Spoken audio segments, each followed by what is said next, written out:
제2장 탈무드의 귀. 귀에는 듣는 사람의 의지에 관계없이 여러 가지 소리가 들려온다. 선택이 중요한 것이다. 그래서 이 장에서는 탈무드의 이야기 중에서 독자에게 흥미있을 만한 일화를 뽑아보았다. 일화는 사고의 재료이다. 맛있게 간을 하는 것도 아주 졸여 태우는 것도 요리하는 사람인 독자의 능력에 달려있다. 세 사람의 위대한 랍비. 나는 탈무드 신학교의 면접시험 때 시험관으로부터 자네는 어째서 이 학교에 들어오려고 하는가? 라는 질문을 받았다. 이 학교가 저는 좋기 때문에 그렇습니다. 라고 나는 대답했다.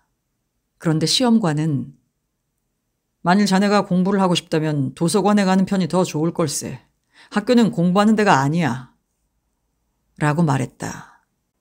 그래서 나는 시험관에게 되묻기를 그렇다면 왜 저는 학교에 들어갈 필요가 있는 것입니까?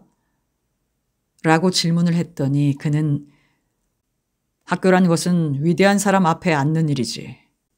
위대한 사람이라는 그 산 표본으로부터 배우게. 학생은 위대한 랍비와 교사를 지켜봄으로 해서 배워가는 거라네. 라고 말했다. 그러므로 나는 탈무드에 나오는 세 사람의 위대한 랍비를 소개하고자 한다. 힐렐. 그는 2000여 년 전에 바빌로니아에서 태어났다. 20세가 될 무렵 그는 이스라엘로 건너와서 아주 훌륭한 두 사람의 랍비 문화에서 공부를 했다. 이스라엘은 그 무렵 로마의 지배하에 있었으므로 유태인의 생활은 매우 고통스러운 것이었다. 그는 생계를 유지하기 위하여 벌이에 나섰지만 하루에 겨우 동전 한 푼밖에 벌 수 없었다. 그는 수입의 절반을 그의 최저한의 생활을 유지하는 데에 그리고 나머지는 모두 수업료로 쓰여졌다. 어느 날 그는 일거리가 없어서 돈을 벌지 못한 적이 있었다. 그러나 그는 어떻게 하든지 강의를 들으려 했기 때문에 학교 지붕 위에 올라가 굴뚝에 귀를 대고 밤이 깊도록 교실에서 진행되는 강의를 들었다. 그는 어느새인가 자신도 모르게 잠이 들어버렸다. 마침 추운 겨울밤이었다. 갑자기 내리기 시작한 눈이 지붕 위에 있는 그의 몸을 휘덮고 말았다. 이튿날 아침이 되어 다시 학교가 시작되었다. 그런데 교실 안이 여느 때보다 어두움으로 모두가 천정을 보았다. 그랬더니 빛바지 창이 어떤 사람으로 가려져 있는 게 아닌가. 힐렐은 사람들에 의하여 끌어져 내려 따뜻한 간호를 받아 원기를 되찾게 되었다. 그때부터 그는 수업료를 면제받았다. 또 그때부터 유태학교의 수업료는 무료가 되었던 것이다. 힐렐은 가장 많이 이야기되고 전해져 왔으며 그리스도의 말과 힐렐의 말은 상통하는 바가 있다. 그는 천재였고 매우 온유하며 예의 바른 사람이었다. 후에 그는 랍비의 대승정이 되었다. 어느 날 한 비유태인이 갑자기 찾아와서 힐렐에게 내가 외발로 서 있을 수 있는 시간 동안에 유태 학문을 모두 가르쳐 주십시오.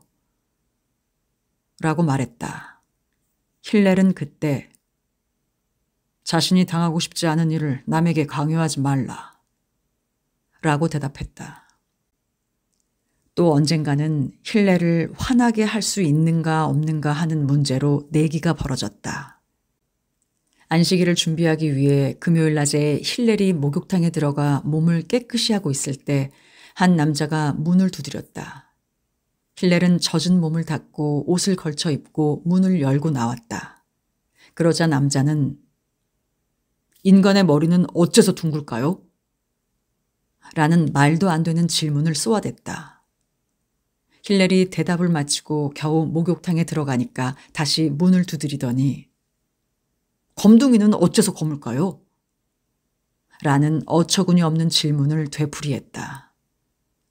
어째서 검은가를 진지하게 설명하고 다시 목욕탕에 들어가니 금세 또다시 문을 두드리는 것이었다.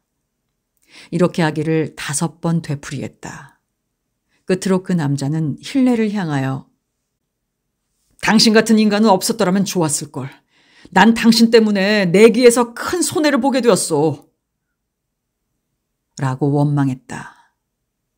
그러자 힐렐은 내가 참을성을 잃는 것보다 당신이 돈을 잃는 편이 더 낫겠소. 라고 말했다.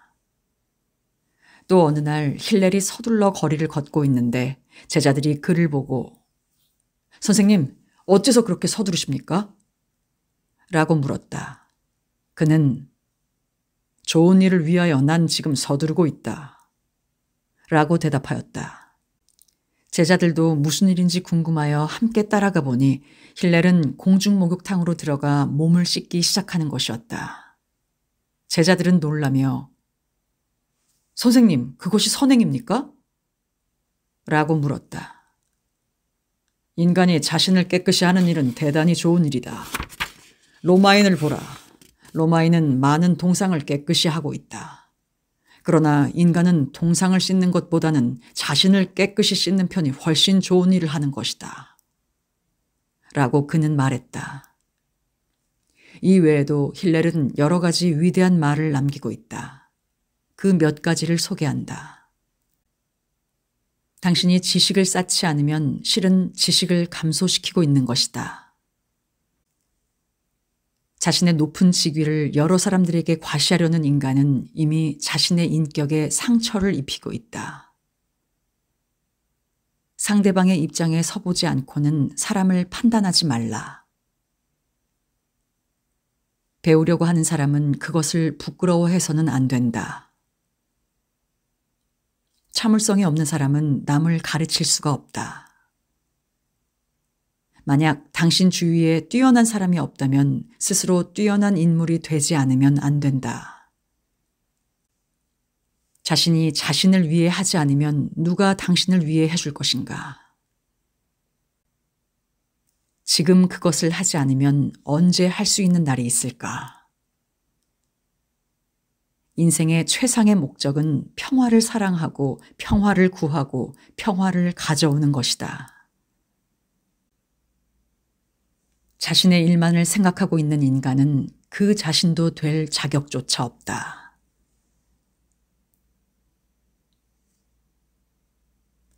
랍비 요하난. 요하난은 유태민족이 사상 최대의 정신적인 위기에 직면했을 때 크게 활약한 랍비다. 기원 후 70년에 로마인이 유태인의 장원을 파괴하고 유태인을 멸절시키려고 획책했을 때 요하난은 온건파였다. 그래서 강경파가 항상 요하난의 행동을 감시하고 있었다. 요하난은 유태민족이 영원히 살아 핏줄을 이어가기 위해서는 어떻게 하면 좋을까 하고 골똘히 생각하고 있었다. 이윽고 그는 한 가지 문제에 대하여 로마 장군과 결판을 내야 한다는 결론에 도달했다. 그런데 그즈음 유태인은 모두 예루살렘 성벽 안에 농성하고 있었으므로 들어갈 수도 나갈 수도 없었다. 그러나 요하난은 한 계교를 꾸며 탈출하려 했다. 앓는 신용을 했던 것이다. 그는 대승정이었으므로 많은 사람들이 그를 문병하러 왔다. 얼마 안 있어 그는 곧 죽으리라는 소문이 퍼졌고 그리고 마침내는 죽었다는 소문이 퍼졌다. 제자들은 그를 관 속에 넣어 예루살렘 성벽 사이로 가져가려 했다. 그러나 예루살렘 성벽 사이에는 묘지가 없었으므로 성 밖에 그의 매장 허가 신청을 했다.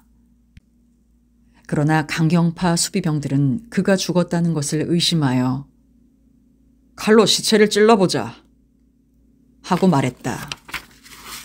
왜냐하면 유태인은 시체를 눈으로 보는 일은 아예 하지 않기 때문에 시체를 확인하기 위하여 칼로 관 위에서부터 찌르려 했다.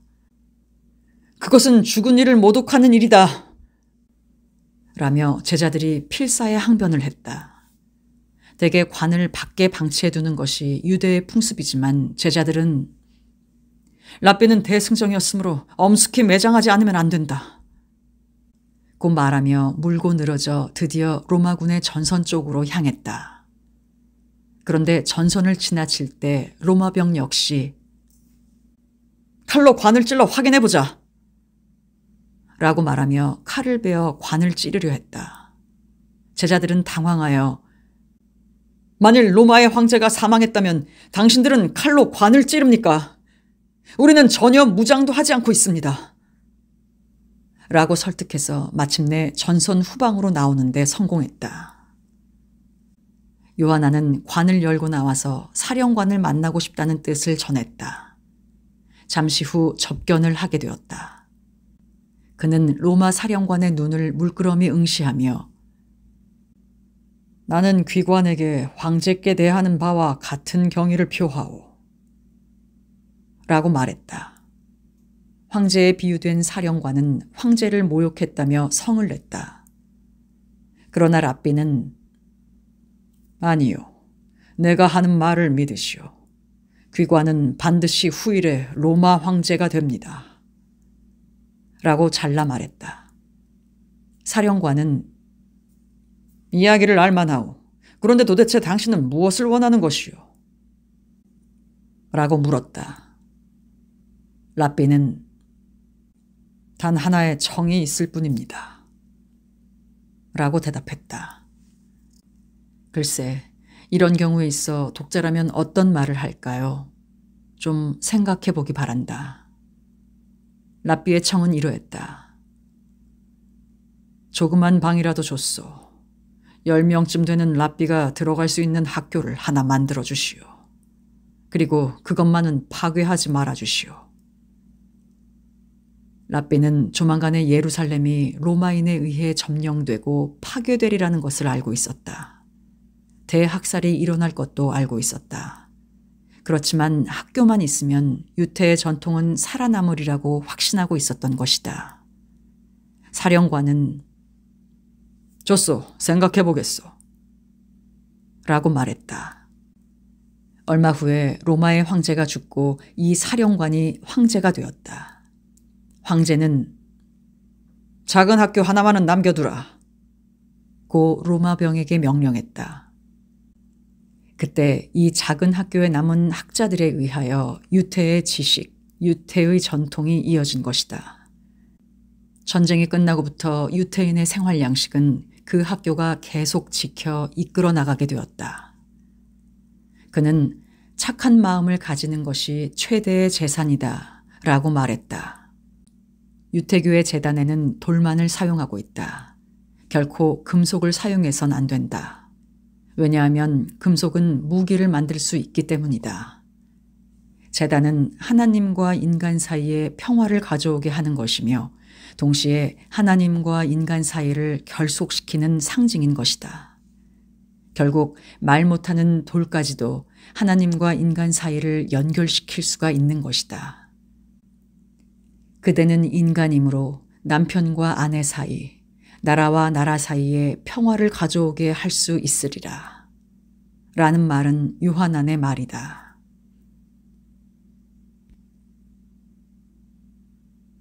랍비 아키바. 아키바는 탈무드 중에서 가장 존경받고 있는 랍비다. 그는 유태의 민족적 영웅이기도 하다. 그는 큰 부잣집에 양치기로 고용되어 일하고 있었다. 그런데 아키바는 그 집 딸과 연애를 하여 둘은 주인의 반대를 무릅쓰고 결혼했으므로 딸은 마침내 궁지에 몰리게 되었지만 그것을 감당해내었다. 아키바는 학교에 다니지 않았으므로 읽고 쓰지를 못했다. 아내는 한 가지 소원이 있습니다. 제발 공부를 해주세요. 라고 아키바에게 당부했다. 그래서 그는 나이 어린 아이들과 함께 학교에 다니게 되었다. 13년 동안 학교에서 배우고 돌아왔을 때 이미 그는 당대 최고의 학자로서 명망을 얻고 유명해져 있었다. 후에 탈무드의 최초 편집자가 됐는데 그는 의학과 천문학을 공부하고 많은 외국어에 능통하여 유태인의 사절로 뽑히어 몇 차례나 로마를 내왕했다. 기원 후 132년 유태인이 로마의 지배로부터 벗어나려는 반란을 일으켰을 때 그는 그 정신적 지도자였었다. 이 반란이 진압되자 로마인은 누구든지 학문을 하는 유태인은 사형에 처한다고 공포했다. 로마인들은 유태인이 참다운 유태인으로 되는 것은 책으로 말미암는다는 것을 알고 있었기 때문이다. 이때 랍비 아키바는 다음과 같은 여우 이야기를 했다. 어느 날 여우가 시냇가를 걷고 있는데 물고기가 서둘러 헤엄쳐 다니고 있는 장면을 보게 되었다. 여우가 무엇 때문에 그렇게 급하게 헤엄쳐 다니고 있느냐? 라고 묻자 우리를 잡으려는 그물이 무서워서 그래요. 라고 물고기가 대꾸했다. 이리로 나오지 그래. 언덕에 오면 내가 지켜줄 테니 걱정할 것 없을 거야. 라고 말했다. 물고기는 여우 어른, 당신은 머리가 매우 영리하다고 들었는데 어쩌면 그렇게 진짜 바보 같은 소리를 하죠? 우리가 줄곧 살아온 물속에서조차 이토록 무서워하는데 무슨 화를 당하려고 언덕에 올라가요? 라고 말했다. 요컨대 유태인에게 있어서 학문이란 물과도 같은 것이어서 거기를 떠나 언덕에 올라가면 죽어버린다. 유태인은 어디까지나 배우지 않으면 안 된다고 아키바는 말했다. 로마인에게 체포된 아키바는 감옥에 갇히게 되었고 얼마 후에 로마로 끌려가서 처형당하기로 결정났다.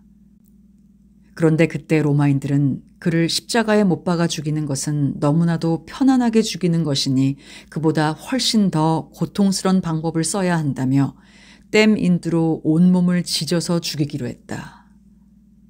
처형하는 날 그가 유태인의 지도자라 하여 로마의 사령관이 현장에 입회했다. 바야흐로 때는 아침 해가 산 위에 떠오르고 있어 유태인이면 누구나 아침 기도를 시작하려는 시간이었다. 랍비는 새빨갛게 된 댐 인두를 몸에 받으면서 아침 기도를 드리기 시작했다. 이 광경을 본 로마 사령관은 눈이 휘둥그렇게 되어 물었다. 넌 이렇게 심한 고통을 당하고 있으면서도 또 기도를 드리는가? 랍비는 대답했다. 나는 하나님을 경외함으로 아침 기도를 빠뜨리지 않는데 지금 이렇게 사형을 당하는 순간에도 기도드릴 수 있는 나에게서 정말 하나님을 사랑하고 있는 나를 발견하고 참으로 기뻐하고 있다. 이렇게 조용히 대답하고 랍비는 생명의 등불을 서서히 끄며 갔다.